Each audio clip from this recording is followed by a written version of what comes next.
Lagos Afriland Towers fire. Death toll rises to 10 as leaders mourn. The death toll from Tuesday's devastating fire at Afriland Towers on Broad Street, Lagos Island has risen to 10. The Lagos State Fire and Rescue Service confirmed that fatalities in a statement today. 6 of the victims were employees of United Capital PLC, whose offices are located on the 3rd and 4th floors of the building. 4 staff members of the Federal Inland Revenue Service, FIRS, were also killed, including 2 assistant directors. The fire, which officials rather say originated in the inverter room in the basement, quickly filled the building with smoke, trapping many occupants.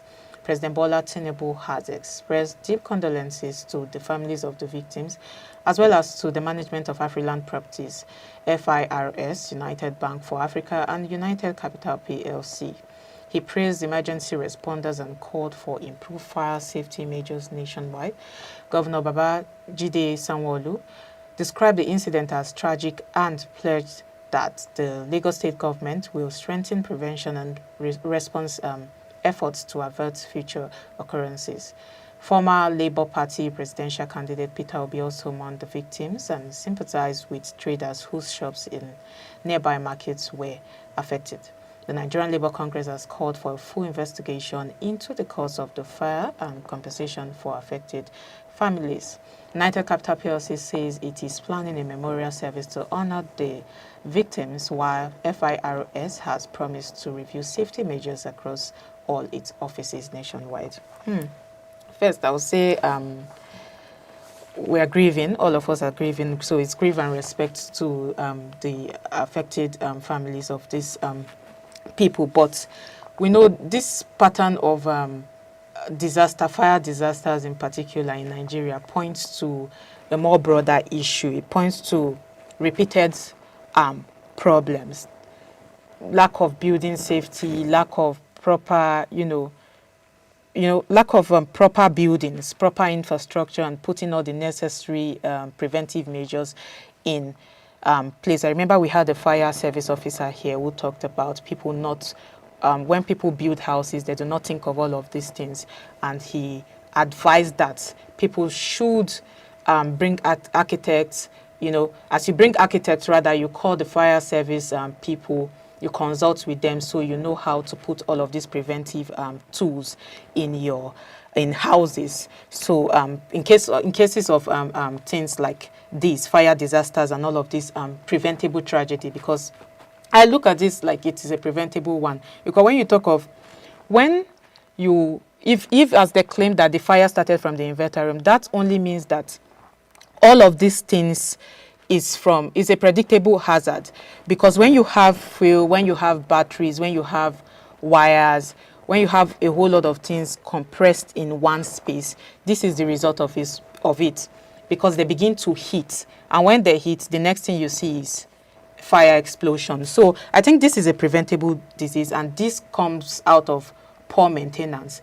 If there is regular checkup, if there are regular maintenance procedures that are followed, this wouldn't have happened. So what the Lagos State is saying that they want to, they'll start putting an eye on such things, continue to, this is far beyond condolences and memorials. They are necessary, but then we should look at this. We should see that this cycle doesn't continue. We should see how we can, be more responsible. This is not just the responsibility of the owners of those buildings, because Afriland, I think, is a rented building tower. It's not just the responsibility of the owner of Afriland or other buildings that people rent. It's also the responsibility of the tenants too. Corporate bodies that are renting there, the building owners of the building, regulatory service experts or agencies and whatnot. All these institutions needs to come together and see how they can, check. Always carry out maintenance. Always carry out maintenance inspections to check where there are lapses, where there are failures, where you need to fix a problem if there is a problem before such problems or such problem escalates. So I think they can do better with keeping our lives safe. Cynthia, you've said it very rightly, and my heart goes out to people who've lost their lives and those who are injured right now. Sorry, can't bring them back, but it's very sad that this happened. And it's even very frustrating to know that it's possible that this danger could have been prevented from, if a lot of things are put into consideration. How many times do we really go back to our inverter rooms to see what's happening, to see that there's no crack, to see if there's any need for maintenance? For some people, generator room and inverter room is like a lock and key.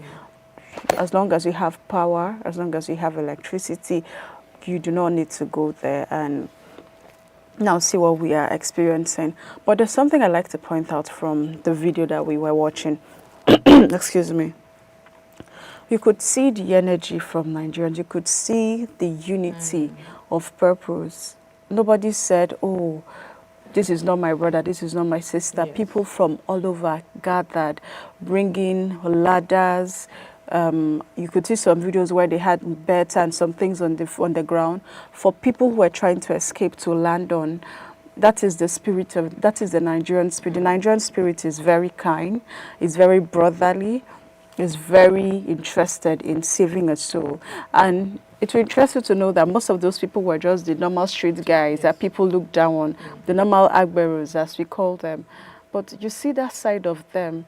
How many of those in that video that we can see on the screen are people who are, very tush office people? How many of them did you see wearing suits, wearing their, work kits and trying to save life?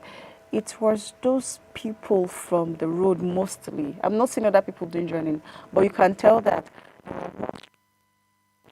random people, the everyday people who came, put resources together, got some stones, some things trying to quench the fire and ladders. So I must really commend that spirit from Nigerians, and I think I want to see this happen more, because there's something that's happening lately where when you're under an attack or you're being attacked on the road, it's like people just walk past. I heard a very sad story. In fact, I've heard many sad stories this week. But one that touched me was how somebody was robbed in the day. In the afternoon, people saw them stab the man. And nothing was done. People drove past, people walked past, nothing happened. In the afternoon, that is not the Nigerian spirit. The Nigerian spirit is a brother's keeper, is a sister's keeper. So I'm using this as an example of what we should be. This video just shows that spirit of, unity that we possess as a nation. But let us move on to the next story now, which says,